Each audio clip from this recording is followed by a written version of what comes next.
너희는 여호와를 만날 만한 때에 찾으라. 가까이 계실 때에 그를 부르라. 하나님은 영이시니 예배하는 자가 영과 진리로 예배할지니라. 이 시간 또 부활 이후에 이렇게 세 번째 주일이죠. 오늘이 이렇게 거룩한 주일을 허락해 주셔서 주님 앞에 나와서 겸비하며 예배를 드리게 해주신 은혜에 감사하면서 또 한 주간 동안 살면서 온전히 주님의 주님 되심 앞에 깨어있지 못하고 입으로는 주여 주여 부르면서도 내 욕심, 내 자아, 나의 육신이 주인 되어 살았던 그런 시간들을 회개함으로 이 시간 주님의 보혈로 깨끗이 우리의 심령, 우리의 영혼을 씻어주셔서 주님께서 기뻐 받으시는 그런 신령한 제물이 되도록 주님 앞에 기도함으로 나아가겠습니다.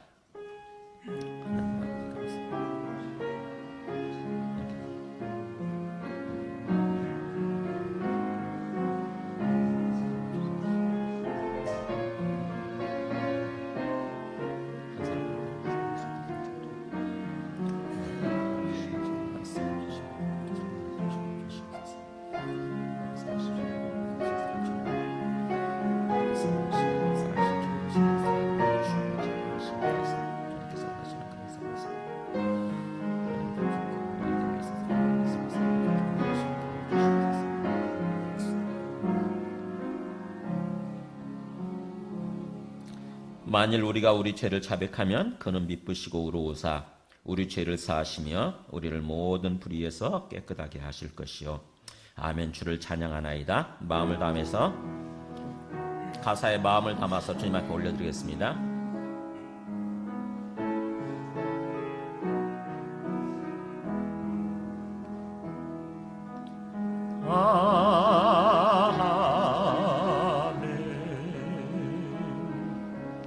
주를 찬양하나이다. 아멘. 아멘.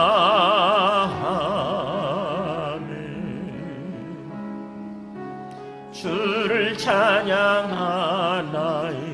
성령 회복시켜 주옵소서. 성령님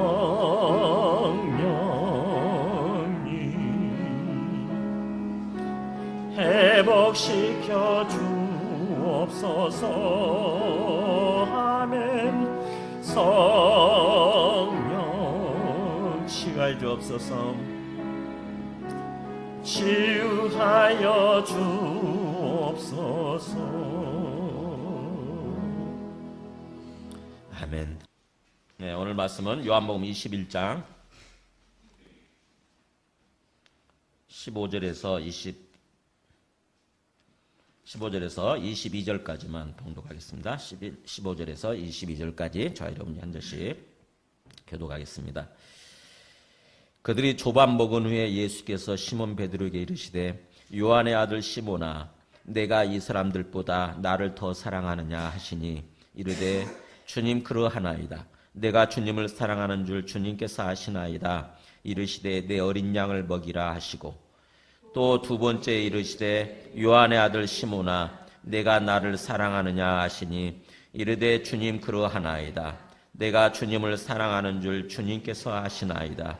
이르시되 내 양을 치라 하시고 세 번째 이르시되 요한의 아들 시몬아 내가 나를 사랑하느냐 하시니 주께서 세 번째 내가 나를 사랑하느냐 하심으로 베드로가 근심하여 이르되 주님 모든 것을 아시오매 내가 주님을 사랑하는 줄을 주님께서 아시나이다. 예수께서 이르시되 내 양을 먹이라. 내가 진실로 진실로 내게 이르노니 내가 젊어서는 스스로 띠뛰고 원하는 곳으로 다녔거니와 늙어서는 내 팔을 벌리리니 남이 내게 띠띠우고 원하지 아니하는 곳으로 데려가리라. 이 말씀을 하시면 베드로가 어떠한 죽음으로 하나님께 영광을 돌릴 것을 가리키심이로라. 이 말씀을 하시고 베드로에게 이르시되 나를 따르라 하시니 베드로가 돌이켜 예수께서 사랑하시는 그 제자가 따르는 것을 보니 그는 만찬석에서 예수의 품에 의지하여 주님 주님을 파는 자가 누구오니까 묻던 자더라. 이에 베드로가 그를 보고 예수께 여짜오되 주님 이 사람은 어떻게 되겠사옵나이까? 예수께서 이르시되 내가 올 때까지 그를 머물게 하고자 할지라도 너에게 무슨 상관이냐? 너는 나를 따르라 하시더라. 아멘. 앉으시겠습니다. 그 지난주 암송했던 말씀 한번 해볼까요? 사도행전 1장 11절이죠. 사도행전 1장 11절. 이르되 갈릴리 사람들아, 시작. 이르되 갈릴리 사람들아, 어찌하여서 하늘을 쳐다보느냐? 너희 가운데에서 하늘로 올려주신 이 예수는 하늘로 가심을 본 그대로 오시리라 하였더라죠? 하였느니라 본 그대로 오시리라 하였느니라. 다시 한번 해볼까? 이르되, 시작. 이르되 갈릴리 사람들아, 어찌하여서 하늘을 쳐다보느냐? 너희 가운데서 하늘로 올려주신 이 예수는 하늘로 가심을 본 그대로 오시리라 하였느니라. 아멘. 네. 주님께서 앞으로 하늘로 올라가심을 본 그대로 다시 오신다고 하는 거죠. 여러분 믿으시죠? 네. 그러니까 우리가 예수님을 믿는 데 있어서 핵심적인 부분들이 있어요. 하나는 먼저 부활을 믿는 거예요. 부활부터 접근하는 것입니다. 부활의 입구예요, 입구. 예수님을 아는 데 있어서, 예수님을 알고 믿는 데 있어서 처음 들어가는 입구가 뭐냐면은 부활이에요, 부활. 사도들이 부활을 통해서 예수님을 알았거든요. 그래서 부활로 들어가서 예수님을 먼저 이 땅에 오신 하나님의 아들로서, 그리고 우리의 주와 그리스도 되신 분으로서 깨닫는 것입니다. 그렇게. 그리고 나서 그 다음에 두 번째 믿어야 되는 게 뭐냐면 십자가예요. 하나님의 아들이신 분이, 그리스도이신 분이 왜 죽으셨는가? 그러니까 먼저 예수님이 그리스도이시고 하나님의 아들이신 것을 안 다음에 그분이 왜 죽으셨는가? 십자가에서 왜 죽으셨는가? 십자가의 죽음의 그 의미를 살펴보는 것, 깨닫는 것. 그게 두 번째 단계입니다. 그리고 나서 그분이 나의 죄를 위해서 죽으셨구나를 깨닫게 되는 거죠. 그래서 나의 죄를 깨끗하게 하시기 위해서, 하나님과의 관계를 회복시켜 주시기 위해서, 이제 하나님과 함께 살도록 하기 위해서 그렇게 오셔서 죽으셨구나, 이걸 깨닫는 거죠. 복음이라고 하는 것은 하나님과 함께 사는 거거든요. 여러분 복음을 잘 아셔야 돼요. 왜 기쁜 소식이냐면 하나님과 함께 살게 되어서 기쁜 소식이에요. 하나님과 함께 살게 되어서.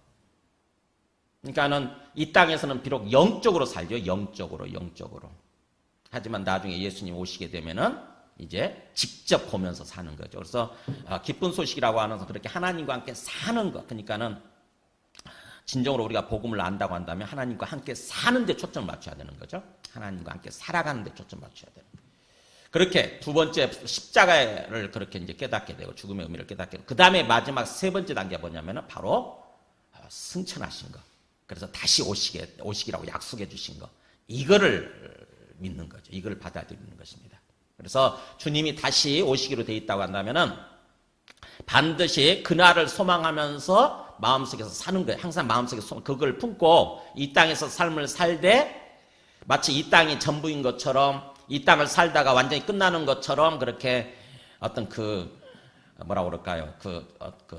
주저앉아 있는 모습, 어떻게 보면은 그런 모습으로 사는 것이 아니라 나그네 정신으로 사는 것입니다. 나그네 정신으로. 이 땅에서 삶을 살되 항상 우리의 마음은, 우리의 영혼은 항상 그날로 소망하는 거예요. 주님 오실 날을 소망하면서 그날을 바라보면서 그렇게 사는 것입니다. 이게 우리의 바른 어떤 신앙생활의 모습인 거죠. 그러니까는 이 초대교회 때 사람들은 그래서 서로 인사할 때 어떻게 인사했냐면은, 어떻게 인사했다고 그래요?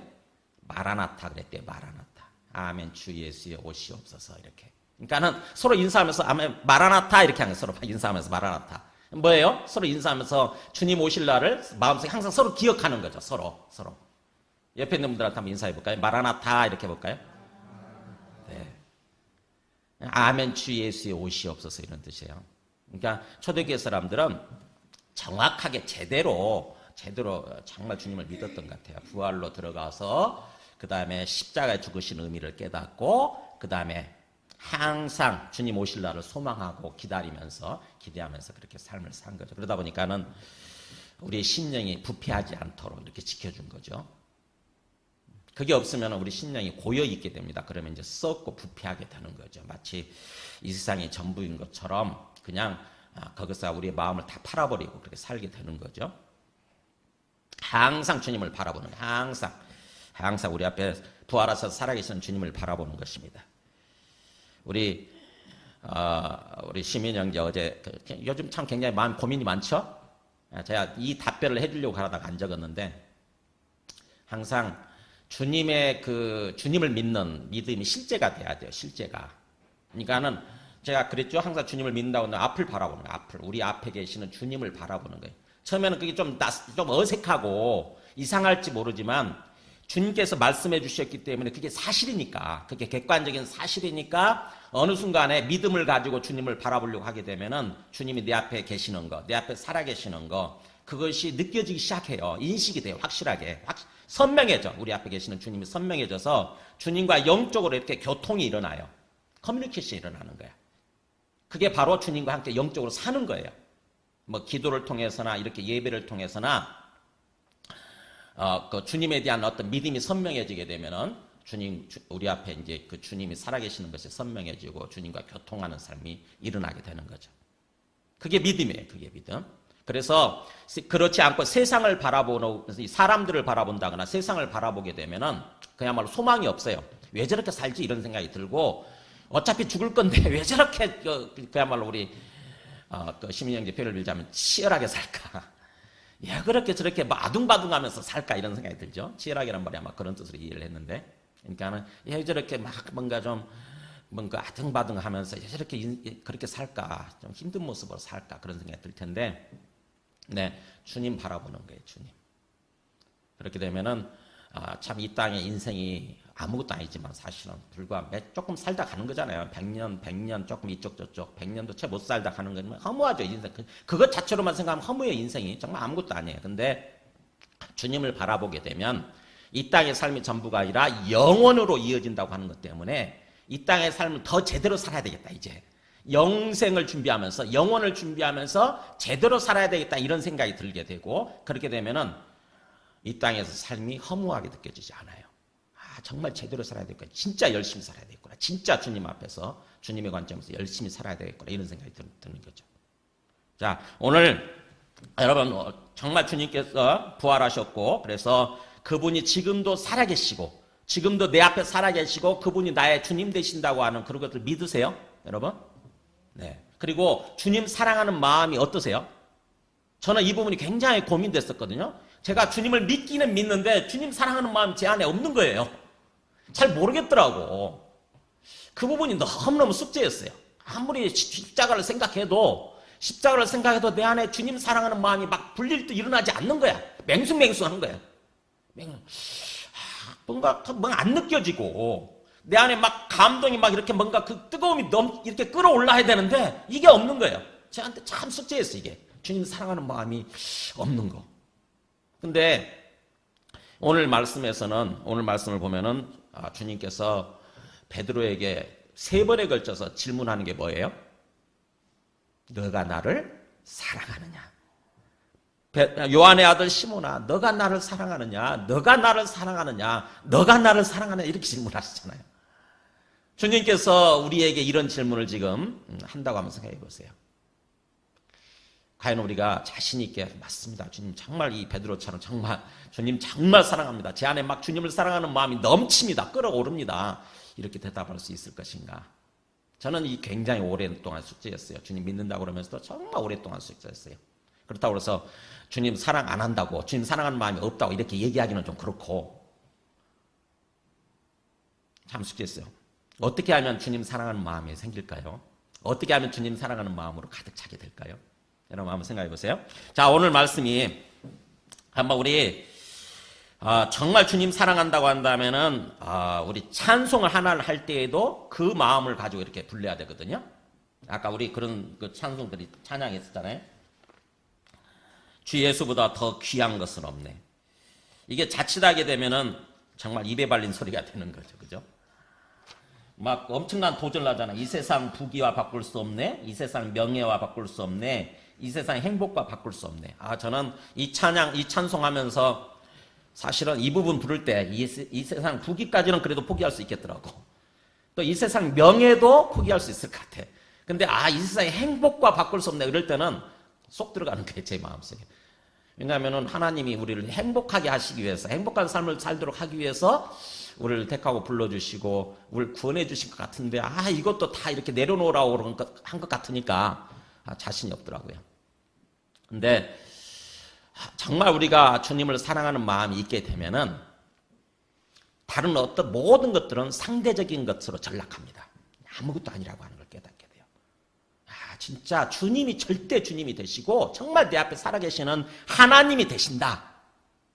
그렇게 느껴지기 시작하면, 그렇게 인식이 되면, 믿어지면 다른 모든 것들은 다 아무것도 아닌, 사도 바울의 표현대로 하면은 다 배설물 같은, 진짜 이 세상 모든 것들은 그런 고백이 나오는 것 같아요. 정말 알아가면 알아갈수록 신비예요, 신비. 예수라는 분이 이 땅에 오신 그리스도이시다. 하나님의 아들이시다. 부활하셔서 지금도 내 앞에 살아계시는 주님이시다. 정말 진정 내 앞에 지금 살아계시는 분이시다. 그리고 그분이 나의 주인이시다. 이런 믿음이 선명해지잖아요. 주님의 주인 되심이 선명해지게 되면은 이 세상에 있는 그 좋아 보였던 것들 있잖아요. 그 욕심나던 것들은 다 상대적인 것으로, 정말 아무것도 아닌 것으로 다 이렇게 내려놓아지게 됩니다. 진짜. 절대적인 어떤 가치는 정말 주님이시구나. 이걸 깨닫게 되는 것 같아요. 그래서 정말 우리가 그렇게 주님 사랑하는 마음으로 충만해서 찬송을 할 때에도 주님 바라보면서 이렇게 찬송하게 되면은 우리 안에 그 주님 사랑하는 마음이 듬뿍 생기게 됩니다.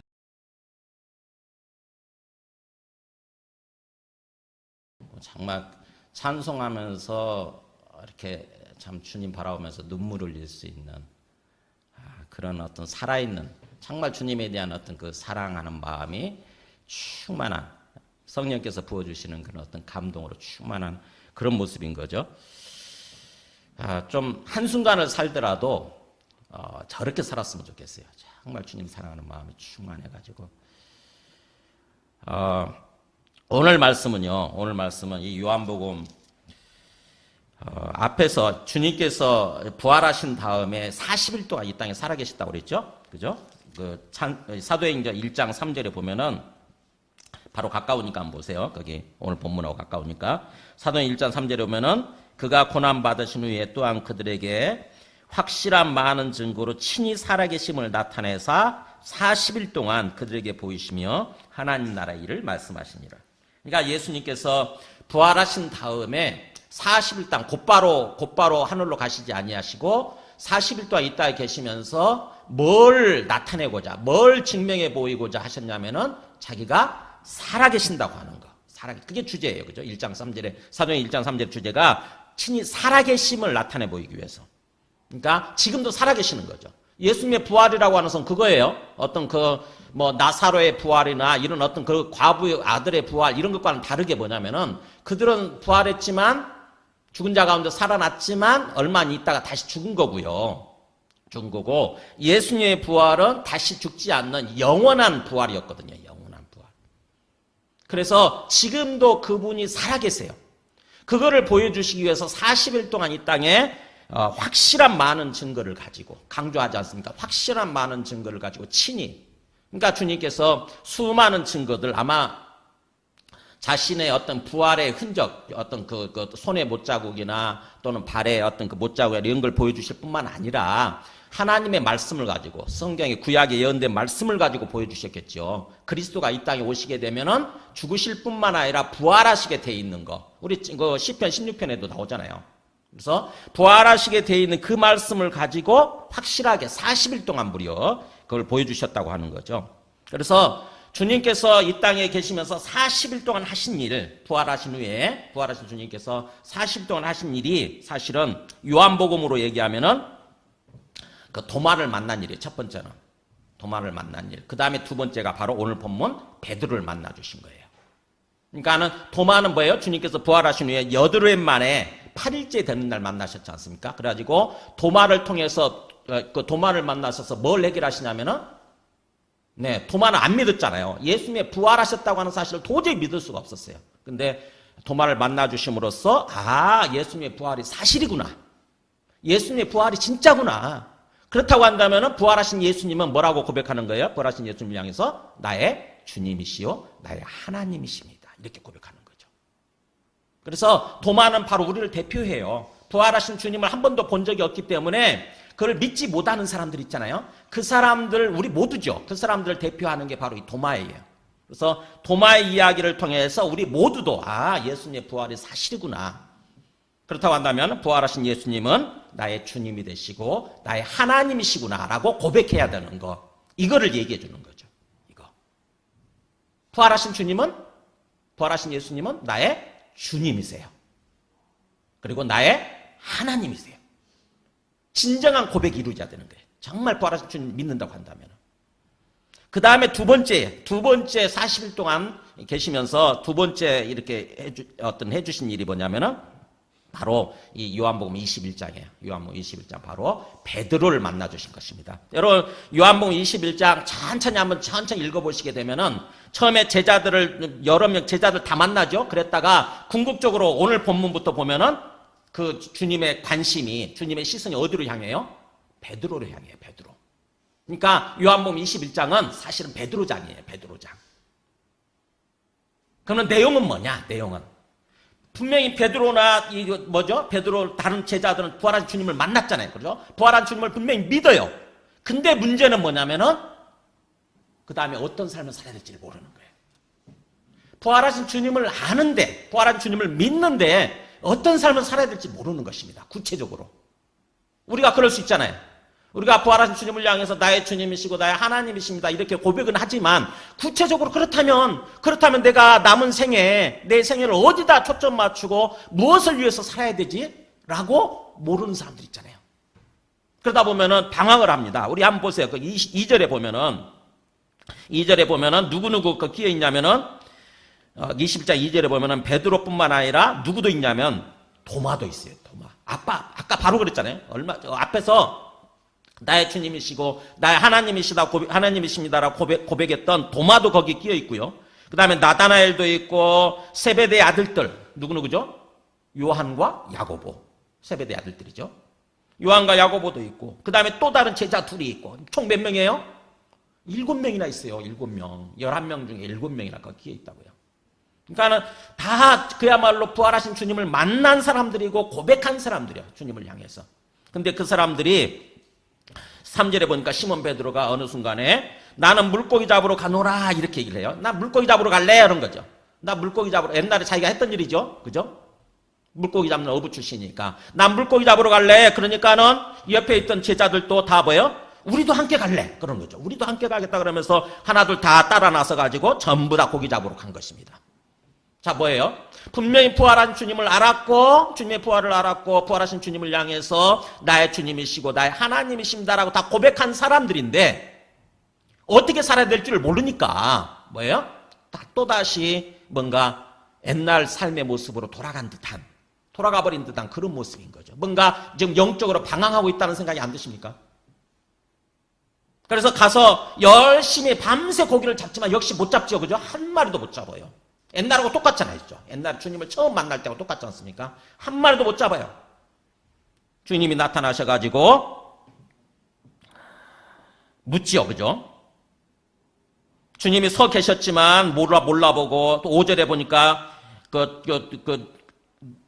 애들아 너희에게 고기가 있느냐 이렇게 하면서 그물을 배 오른편에 던지라 그리하면 잡으라 이렇게 하지만 그때까지 다 모르는 거예요. 그렇지만 그 예수님의 말씀대로 부활하신 주님의 말씀대로 그물을 던졌더니 진짜 물고기가 많아서 그물을 틀 수 없을 정도가 된 거죠. 처음 예수님 만날 때가 또 똑같죠? 그때서 비로소 제자들이 눈이 또 뜨이는 거예요. 주님이시구나. 처음에 주님을 만났던 때 그 모습이 다시 재현되는 것입니다. 그 주님이시구나. 그리고 나서 주님께서 이제 이들에게 친히 손수 셰프가 되셔가지고 요리사가 되셔가지고 아침상을 준비해서 주시는 거예요. 섬기시는 거예요. 떡도 굽고 그 다음에 생선도 굽고 해가지고 섬기시는 것입니다. 일종의 사랑을 베푸시는 거죠. 사랑을 베푸시는 거예요. 그때 제자들 12절에 뭐라고 되어 있습니까? 예수께서 이르시되 와서 조반을 먹으라 하신 제자들이 주님이신 줄 아는 거로 이렇게 해요. 이제 앞에 계시는 분이 바로 다른 분이 아니라 부활하신 주님이시라고 하는 것을 알았다고 하는 것입니다. 이제 확실하게 아는 거예요. 그렇기 때문에 아무도 묻는 자가 없더라. 이렇게 아무도 묻는 자가 없더라. 이게 여기까지가 이렇게 주님께서 다시 한번 부활하신 주님이 그 방황하고 있는 제자들에게 나타나셔가지고 제자들이 원하는 대로 고기도 잡게 해주시고 그 다음에 또 친히 아침상을 준비해가지고 이렇게 사랑으로 섬겨주시고 사랑을 베푸시는 것입니다. 그것을 통해서 이제 그 제자들의 마음이 어떻게 보면 회복이 되는 거죠. 그리고 나서 이제 주님의 관심은 궁극적으로 베드로에게 향하기 시작합니다. 오늘 본문이죠. 그들이 조반을 먹은 후에, 그죠? 아침상을 먹은 후에 이제 본격적으로 주님께서 지금 여기에 나타나신 목적이잖아요. 베드로를 향해서 베드로야, 요한의 아들 시몬아, 구체적으로 이름을 부르죠. 베드로라고 안 불러요. 옛날 이름을 부르죠. 옛날 이름. 의미가 있지 않습니까? 요한의 아들 시몬아. 그러니까 처음부터 다시 시작하는 거예요. 어찌 보면은. 처음부터 주님께서 베드로를 처음 택하고 불러주실 때 그 모습으로 처음 시작하는 것입니다. 또다시. 그러니까 베드로 입장에서는 부활하신 주님을 만났지만, 알았지만 또 새롭게 만나는 거죠. 새롭게 이제 또 주님을 만나는 것입니다. 요한의 아들 시몬아, 너가 이 사람들보다 나를 더 사랑하냐? 자, 첫 번째, 사랑하느냐, 너가 나를 사랑하느냐 질문인데 첫 번째 질문이 조금 잘 생각해 보세요. 뭘 비교합니까? 이 사람들보다. 그러니까 뭐예요? 베드로가 어떻게 보면은 그 제자들을 이끌고 고기 잡으러 가자라고 했던 게 어쩌면은 그 순간적으로 마음이 주님에 대한 마음보다는, 주님 사랑하는 마음보다는 옆에 지금 뭔가 어떻게 해야 될지를 모르고 방황하고 있는 사람들에 대한 마음, 사람들에 대한 사랑하는 마음이 있었던 것 같아요. 그게 어쩌면 컸는지도 모르겠어요. 그러니까 주님께서는 그 부분을 지금 짚고 넘어가시는 것입니다. 너가 나를 사랑하느냐 질문하시는데 뭐예요? 이 사람들보다, 그러니까 세상의 다른 어떤 것들보다도 나를 더 사랑하느냐라고 지금 질문하시는 거죠.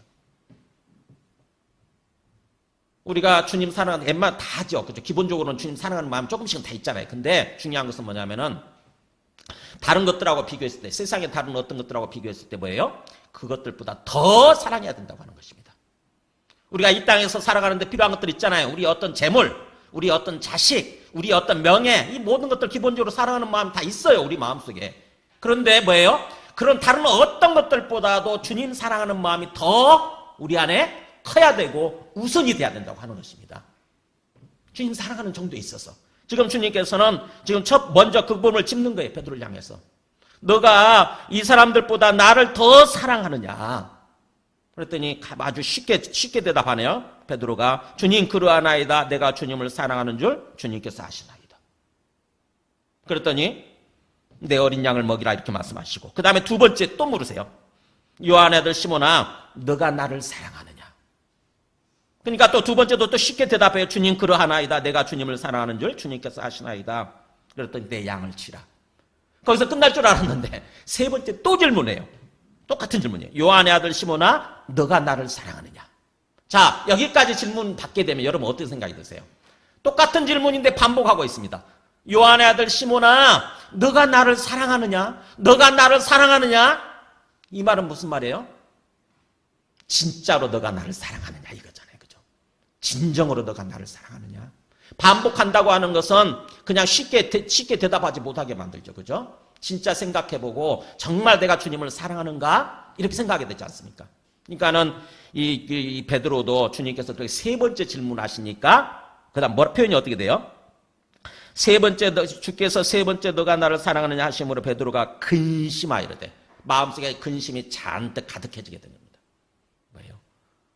자기 자신을 정말 깊이 돌아보게 되는 거죠. 정말 앞에까지는 쉽게 대답할 수 있었는데 주님께서 반복해서 세 번째 그렇게 계속해서 질문을 하시니까 진짜 내 마음을 살피지 않을 수 없는 거예요. 정말 내가 주님을 사랑하나? 진정으로 내가 주님을 사랑하나? 진짜 사랑하나? 살피고 난 다음에 뭐라고 대답합니까? 주님 모든 것을 아시오매. 주님 모든 것을 아시오매. 주님께서 모든 우리 마음속도 다 들여다보고 알고 계시오매. 내가 주님을 사랑하는 줄을 주님께서 아시나이다. 진짜 주님을 사랑하는 마음이 된 거죠. 이제 베드로는 이 과정을 거쳐서 진짜로 내가 주님을 사랑해야 되는 거구나. 그리고 정말 내가 주님을 그동안에는 뭐예요?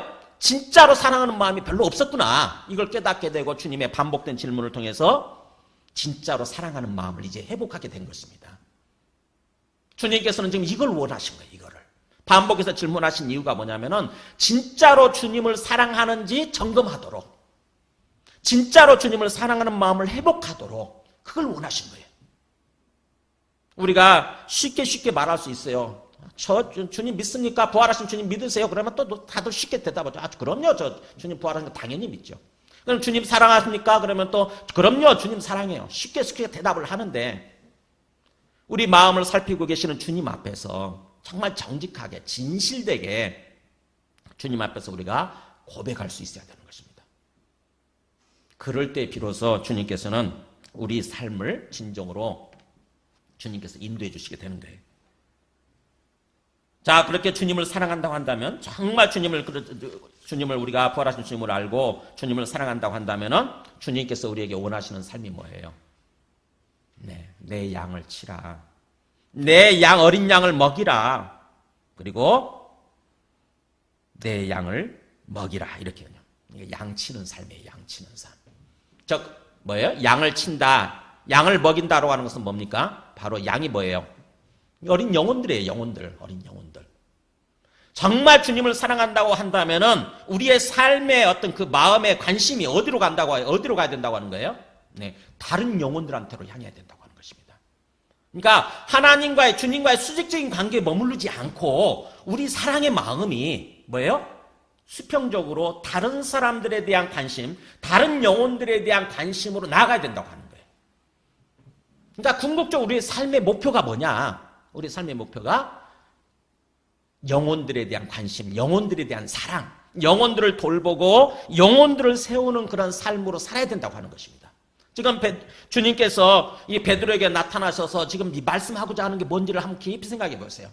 지금 베드로는 어떻게 살아야 될지를 모르고 부활하신 주님을 알았지만, 부활하신 주님을 만났지만 어떻게 살아야 될지를 모르니까 방황하고 있었죠. 그죠? 구체적인 삶의 방향이나 목표가 정해지지 않았어요. 뭘 해야 될지를 모르는 거야. 그런 베드로에게 나타나셔서, 그럼 베드로는 우리 모두를 대표하는 거죠. 제자들을 대표하는 거고 우리 모두를 대표해요.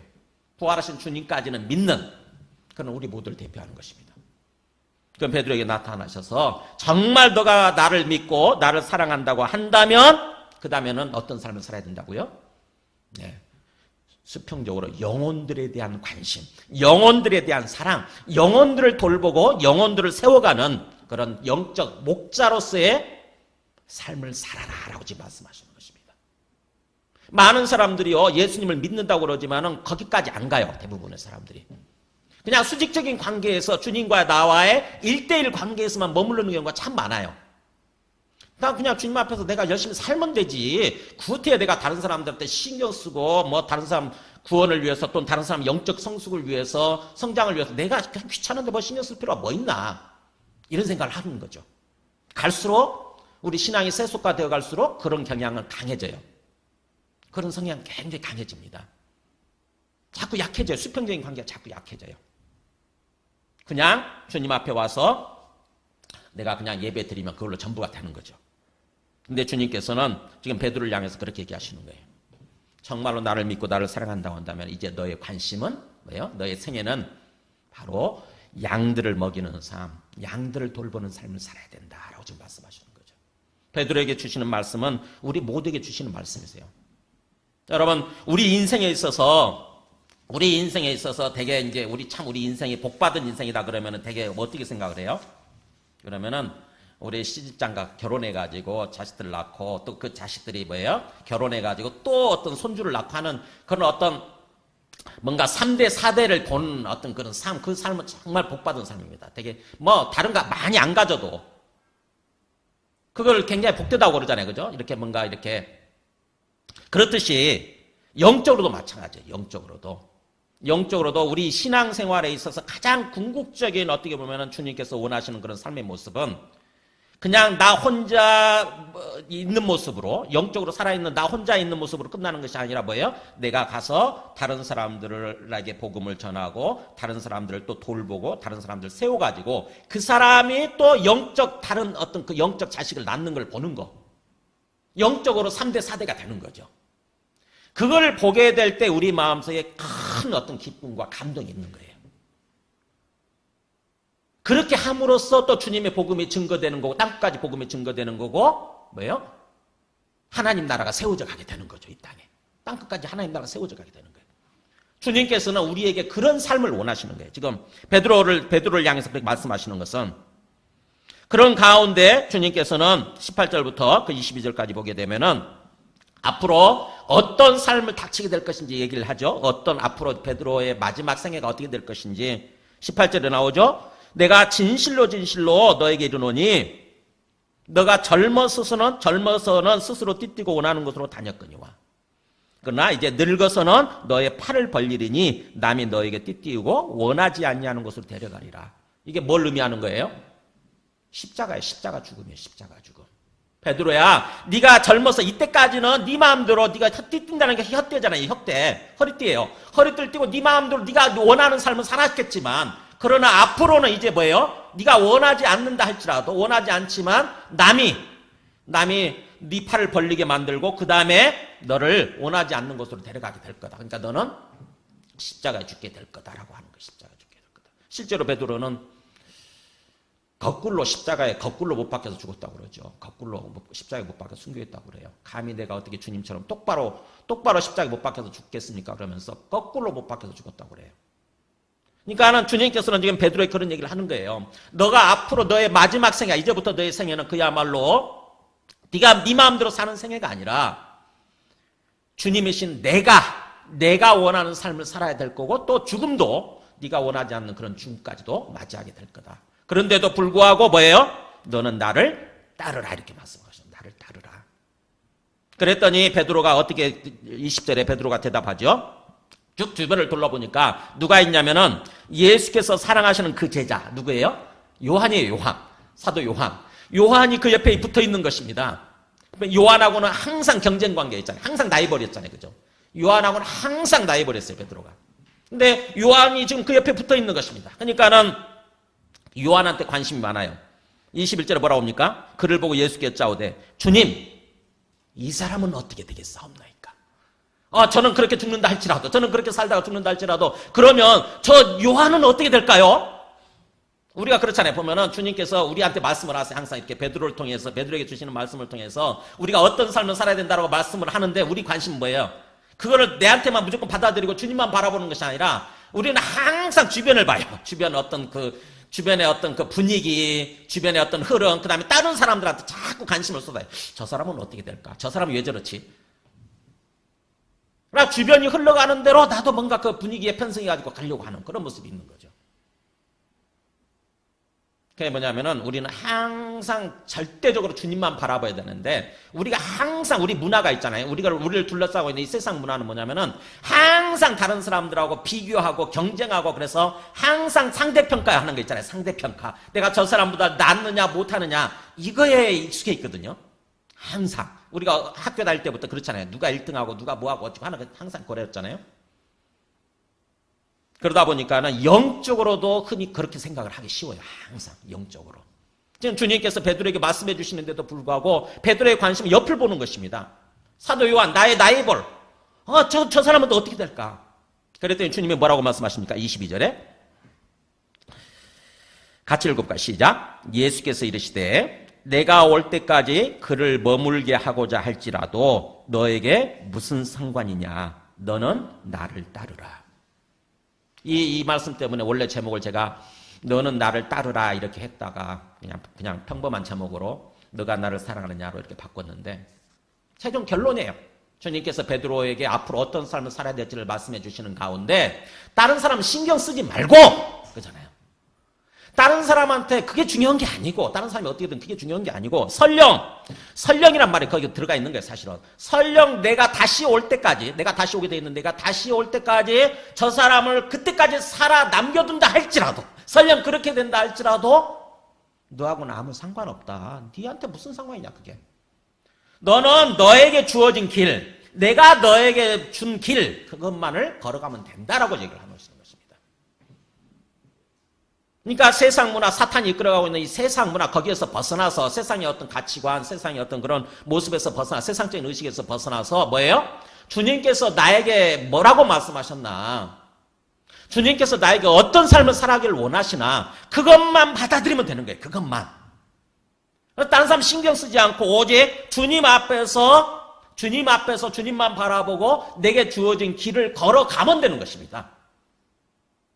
주님 앞에서는 우리의 모든 인생이 절대평가예요. 절대평가. 우리 달란트 비유 아시잖아요. 마태복음 25장에 달란트 비유 나오잖아요. 그죠? 어떤 사람은 5달란트 받은 사람이 있고 어떤 사람은 2달란트 받은 사람도 있죠. 반면에 나는 1달란트 받은 사람일 수 있어요. 그래서 나보다 저 사람이 5달란트, 2달란트 이렇게 많이 받았으니까 내 마음속에는 비교하기 시작하면 뭐예요? 마음에 상처가 되고 열등감이 생기죠. 그러다 보면 어떻게 됩니까? 열심히 사는 것이 아니라 그 1달란트 받은 사람처럼 어떻게 해요? 땅속에다가 묻어둬 버리는 거예요. 에라 모르겠다. 그냥 내 인생 팽개쳐 버리는 거예요. 내 몫의 인생을 내가 내 몫을 살아야 되는데 그걸 팽개쳐 버리는 방치해둬 버리는 것입니다. 소홀히 여기는 거죠. 그러다 보니까 나중에 어떻게 됩니까? 악하고 게으른 종아 그러잖아요. 이 악한 존재. 하나님을 진짜 모르는, 주님을 진짜로 믿지 않는, 악이란 말이 그런 뜻이거든요. 성경에서 말하는 악이라고 하는 것은 주님을 인정하지 않는 것, 하나님을 인정하지 않는 것, 이게 악이에요. 이 악하고 게으른 종아, 영적으로 게으른 종아. 5달란트, 2달란트 앞에 산 모습을 보고 그 다음에 그들에게 평가해준 모습을 보면 답이 나오잖아요. 5달란트 받은 사람은 많이 받았으니까 열심히 살아가지고 5달란트 남겼어요. 2달란트 받은 사람도 또 2달란트 받은 만큼 열심히 살아서 2달란트 남겼어요. 그랬을 때 주님의 평가는 똑같아요. 5달란트 남긴 사람이나 2달란트 남긴 사람 똑같아요. 그렇다고 한다면은 1달란트 받은 사람도 열심히 살아서 1달란트만 남기면 되잖아요. 그죠? 1달란트만 남기게 되면은 하나님의 평가는 똑같았을 거예요. 근데 어떻게 해서 그렇게 망쳤냐면은 뭐예요? 1달란트 받은 사람은 옆을 본 것입니다. 상대적인 비교의식에 빠진 게 비교의식. 다른 사람, 자꾸 사람 바라본 거예요, 사람. 이 세상을 바라본, 옆을 바라본 거예요. 그러다 보니까는 왜 저 사람한테는 저렇게 많은 것을 주었는데 왜 내한테는 이렇게 조금 주었을까? 그러니까는 하나님한테 실망을 하고 상처를 받고 그러다 보니까 팽개쳐버린 거죠. 자기 몫에, 자기 인생 몫을 팽개쳐버린 것입니다. 그래서 결국에는 영원한 심판으로 가게 돼버리는 거죠. 지금 주님께서는 베드로를 향해서 그런 거예요. 다른 사람 신경 쓰지 마라. 다른 사람 어떻게 되든 간에, 다른 사람 얼마를 받았든지 간에, 어떻게 되든 간에 그거 니한테 아무 상관없는 거다. 그걸 가지고 나중에 평가할 때 저 사람보다 네가 조금 더 잘했으니까 니한테 더 많은 칭찬을 주고 더 많은 상급을 주고 그거 아니라고 하는 거죠. 그거 아니라는 것입니다. 내가 받은 몫만큼만 살면 돼요. 내한테 주어진 말씀 있잖아요. 내게 주어진 그 몫만큼만 열심히 살면 되는 거예요. 여러분 말씀을 정리하겠습니다. 우리가 그 주님을 믿고 신앙생활을 해나가는 데 있어서 이 땅에서 가장 가치 있는 삶은 뭐냐면 결국에는 주님 사랑하는 마음으로 충만하고 그런 가운데 영혼들을 위해서 사는 삶이에요. 영혼들을. 거기까지 나아가야 돼요. 영혼들을 위한 삶까지 나아가야 돼요. 예수님이 제자들 부르시면서 마태복음 4장 19절에 뭐라고 되어 있어요? 내가 나를 따라오너라 내가 너희를 그 다음에 사람을 낚는 어부가 되게 하리라. 이 지금 베드로를 비롯해서 제자들 택하실 때 처음 부르실 때 그랬어요. 내가 이제부터 너희를 앞으로 너희들의 인생은 다른 게 아니라 사람 낚는 어부로서의 인생, 즉 영혼을 구원하는 인생, 영혼을 위해서 살아가는 그런 인생으로 만들겠다. 근데 제자들은 까먹었던 거죠. 사실은 이 말씀을 까먹었어요. 그러다 보니까는 이런 삶을 살지 못하고 또다시 옛날로 돌아가 버린 상태, 방황하고 있는 거죠. 부활하신 주님을 만났지만 깨닫지 못하고 방황하는 그런 모습. 그런 제자들을 다시 주님께서 찾아오셔서 부르신 것입니다. 이제 다시 사람을 낚는 어부가 되라. 양을 쳐라. 내 양을 먹이라. 영혼들을 세워라. 나중에 주님께서 오시는 날, 다니엘서 12장 3절에 주님께서 오시는 날, 이게 지금 다니엘서 12장은 마지막 주님께서 오셔서 심판하실 때의 모습이거든요. 1절에 그렇게 나오거든요. 전제가. 그때 다 모든 존재를 다 부활시켜서 심판하실 때 모든 존재가 다 부활해요. 믿는 사람이든 안 믿는 사람이든 다 부활해가지고 심판할 때 이렇게 나와요. 지혜 있는 자는 궁창의 빛과 같이 빛날 것이요 많은 사람을 옳은 대로 돌아오게 한 자는 별과 같이 영원토록 빛나리라. 심판하시는 가운데 지혜 있는 사람이 있어요. 그 지혜 있는 사람 누구냐? 이 땅에서 사는 동안에 사람을 위해서 살고 그 사람들을 옳은 길로 인도한 사람. 그러니까 주님의 복음을 전하고 주님의 복음으로 말씀으로 사람들을 세운 거죠. 세운 거예요. 양 치는 삶을 산 거예요. 양을 돌보는 삶을 산 거예요. 그 사람은 뭐예요? 별과 같이, 저 궁창이 하늘의 빛과 같이, 별과 같이 영원토록 빛나게 될 거다라고 하는 거죠. 그래서 이 말씀대로 지금 베드로를 비롯해서 제자들을 바로 그런 삶으로 인도해 주시길, 그런 영원한 삶으로 인도해 주시길 지금 그 말씀을 하시는 것입니다. 저를 참 예수님 믿도록 만든 말씀이 있어요. 제가 성경을 보다가 잠언 11장 30절에 의인의 열매는 생명나무라 지혜로운 자는 사람을 얻느니라. 의인의 열매는 생명나무라 지혜로운 자는 사람을 얻느니라. 저는 이 말씀에 감동해가지고 와, 성경에 좋은 말씀이 있네. 그러면서 성경에 깊은 관심을 갖고 그 다음부터 주님을 믿기 시작한 거거든요. 보세요. 뭐라고 그래요? 의인의 열매. 예수 믿는 사람이잖아요. 구원받은 사람이잖아요. 구원받은 사람들의 삶의 궁극적인 열매는 뭐냐면 생명나무, 살아있는 나무, 생명의 나무. 뭘 의미하는 거냐면 이거죠. 지혜로운 자는 사람을 얻느니라. 이 생명나무는 그 사람의 영혼이에요. 영혼. 그러니까 이 땅에서 가장 지혜롭게 사는 사람, 아까 그랬죠. 지혜로운 자는 궁창이 빛과 같은 날까는. 이 지혜로운 게 뭐냐? 이 땅에서 가장 지혜로운 삶은 뭐예요? 영혼에게 초점 맞추고 삶을 사는 거예요. 영혼에게. 한 영혼에게. 생각해보세요. 이 땅에 있는 것들, 우리 이 땅에서 살아가는데 필요하니까 돈 열심히 벌지만 그 돈 아무리 많이 벌어도 뭐예요? 우리 죽을 때는 다 놓고 가요. 절대 못 갖고 가요. 이 세상에 있는 모든 것들은 다 놓고 갑니다. 공수래 공수로. 그죠? 빈손으로 와서 다 빈손으로 가게 돼 있어요. 가는 길에 보통 노잣돈이라고 그러면서 여러 가지 것들 막 끼워 넣기는 한데, 시체한테 끼워 넣기는 한데 그거 못 갖고 가요. 못 갖고 가는 거예요. 다 그냥 썩어 없어져요. 공수래 공수겁니다. 근데 뭘 갖고 가냐면은 이 땅에서 하나님을 알았던 거, 그리고 영혼. 나중에 우리가 영원한 세상에 주님이 계신 곳에 가보면 뭐예요? 우리로 말미암아서 구원받고 우리로 말미암아서 주님의 사람으로 세워진 사람들은 그곳에 다 있게 될 거예요. 거기서 만나게 될 거예요. 거기서. 그러니까 이 땅에서 가장 가치 있는 게 뭐겠어요? 가치라고 하는 것은 얼마나 오래 가느냐, 얼마나 귀하느냐 그거잖아요. 그죠? 가치라고 그걸 가지고 평가하는 거 아닙니까? 얼마나 귀하냐, 희귀성. 그 다음에 얼마나 오래 가느냐, 어떤 시간의 지속성. 이걸 가지고 가치 있다 없다 평가하는 거잖아요. 근데 영혼이라고 하는 것이 영원토록 가는 거라고 한다면 가장 가치 있는 거 아닙니까? 이 땅에서. 그러니까는 우리가 이 땅에서 가장 지혜로운 인생, 가장 가치 있는 인생을 사는 것은 다른 게 아니라 영혼을 위해서 사는 거예요. 영혼. 그렇게 하도록 우리에게, 우리 주변에 영혼들을 붙여주신 것입니다. 우리 사랑하는 배우자, 우리 사랑하는 자녀들, 우리 사랑하는 형제들, 또 우리 사랑하는 부모님부터 시작해서 가족부터 다 내게 붙여주신 영혼이에요. 그러니까는 영혼의 관점에서 뭐예요? 영혼의 관점에서 그들을 바라보고 그들을 정말 주님의 사람들로, 주님을 아는 사람들로 세우기 위해서 섬기는 거예요. 그들을 위해서 기도하고 그들에게 말씀으로 양육하고 또 나아가서 뭐예요? 가족뿐만 아니라 더 나아가서 이제 교회 와서 교회 형제들 있잖아요. 교회 믿는 사람들. 또 그 관점에서 바라보고 그들을 위해서 섬기는 것입니다. 그들을 위해서 기도하고 그래서 다락방이라는 게 존재하고 그렇잖아요. 소그룹이라는 게 존재하지 않습니까? 그렇게 섬기는 삶을 살아가도록. 그 다음에 나아가서 뭐예요? 교회가 아닌 그 밖으로도 나아가는 거예요. 정말 세상을 향해서 땅끝까지 나아가는 것입니다. 그게 바로 믿지 않는 어떤 이웃이죠. 이웃사랑까지. 형제사랑에서 이웃사랑으로 나아가는 것입니다. 주님은 우리에게 그런 삶을 살아가기를 원하시는 거예요. 그것을 위해서 여러분 한번 지금부터 삶의 목표를, 우리 신앙생활의 목표를 잘 조정을 하셔야 돼요. 그냥 하나님과의 관계에서, 주님과의 관계에서 수직적인 관계로 이렇게 살다가 끝나는 것이 아니라 그냥 한 알의 밀알에 땅에 떨어졌는데, 땅이 심겨졌는데 죽지 않고 그대로 나 혼자만 살아있는 거예요. 그렇게 되면 뭐예요? 열매를 거두지 못하죠. 그냥 한 알 그대로 있고. 그러나 정말 내가 죽고 그렇게 되면 뭐예요? 많은 열매를 거두게 되는 거죠. 그래서 영혼한테 초점 맞추고 사는 것입니다. 앞으로 신앙생활의 목표를 거기까지 잡으셔야 돼요. 거기까지.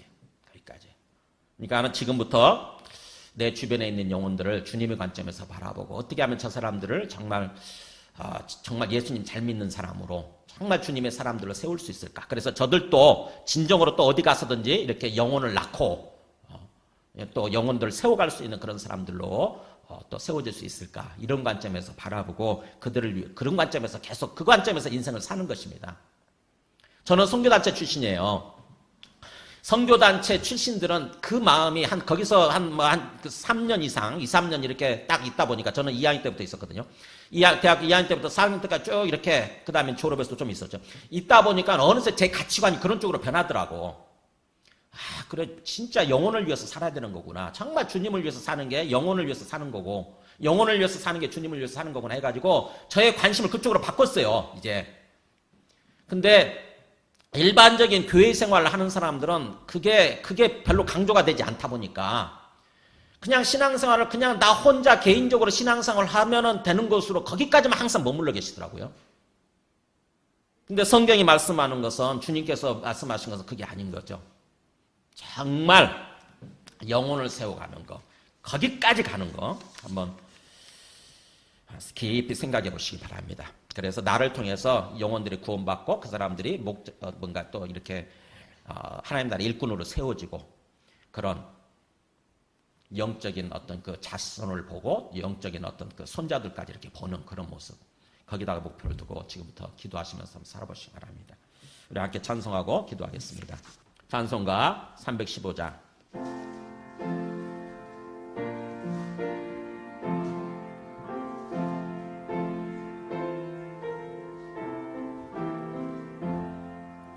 내 주 대신 주를 참 사랑하고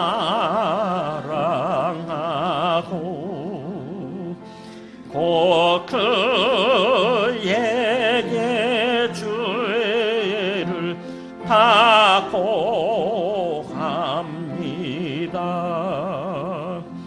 큰 은혜를 주신 내 예수시니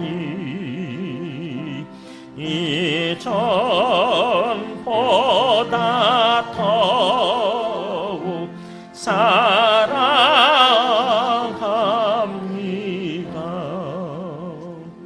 네, 오늘 주신 말씀을 생각하면서 기도하겠습니다. 참 주님께서 우리를 구원하시기 위해서 이 땅에 오셔서 죽으시고 또 부활하셔서 지금도 살아계시고 우리 앞에 주님으로서 항상 우리 앞에 계시는데, 그래서 주님 바라오면서 주님 사랑하는 마음으로 우리 안에 충만해지고 또 주님 사랑한다고 한다면 주님께서 가장 원하시는 삶, 영혼에 관심을 가지고 영혼에게 복음을 전하고 또 영혼을 돌보고 영혼을 세워가는 그런 삶을 살아가도록 우리의 심령 가운데 역사하여 주시옵소서. 우리 모두가 참으로 영적으로 우리의 영적인 자손들을 바라보는, 영적 보게 되는 그런 삶을 살아갈 수 있도록 좀 역사해 주옵소서. 함께 기도하시겠습니다. 하나님 아버지 감사합니다. 하나님, 우리가 모든 사람들이 그것을 위해서 우리를 택하고 불러주셨사오니 사람을 낚는 어부, 하나님 아버지 정말 양을 치는 그런 목자로서 삶을 살아가도록, 영혼들을 세워가는, 영혼들을 돌보는 그런 자로서 삶을 살아가도록 우리를 택하고 불러주셨사오니 우리 모든 사람들이 하나님 아버지 그런 삶을 살아가게 될 수 있도록, 우리 모두 참으로 하나님 복된 그런 삶을 살아가게 될 수 있도록 영적으로 축복받은 그런 삶을 살아가게 될 수 있도록 좀 역사해 주시옵소서.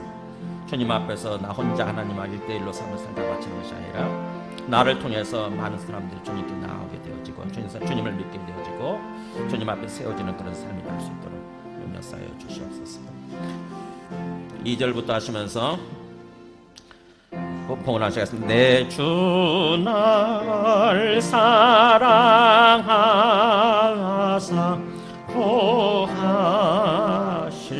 구하시려고 저 십자가 고난 당하셨도다.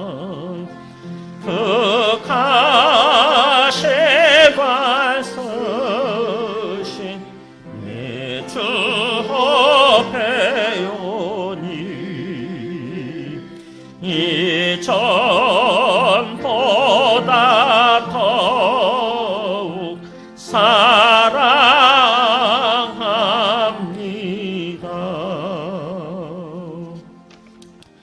땅에 오셔서 우리 죄를 위해서 죽으시고 부활하심으로 지금도 우리 앞에 살아계시는 주님이 되시고 하나님이 되셔서 우리 삶을 인도해 가시는 예수 그리스도의 은혜와 하나님 아버지의 크신 사랑과 성령님의 내주 감화 감동 충만하시는 정이 오늘 말씀을 따라서 진정으로 부활하신 주님을 믿고 또 주님을 사랑하고 그래서 주님께서 원하시는 삶, 내 주님 앞에서 나의 혼자만의 인생으로 끝나지 아니하고 신앙생활로 끝나지 아니하고 영혼에게 관심을 가지고 영혼을 사랑하고 영혼에게 복음을 전하고 영혼을 양육하고 영혼을 세워가는 그런 삶을 살아가기로 다짐하는 모든 심령과 그리고 그 가정과 하시는 일들 위해 지금부터 영원토록 함께 하시기를 간절히 축원하옵나이다.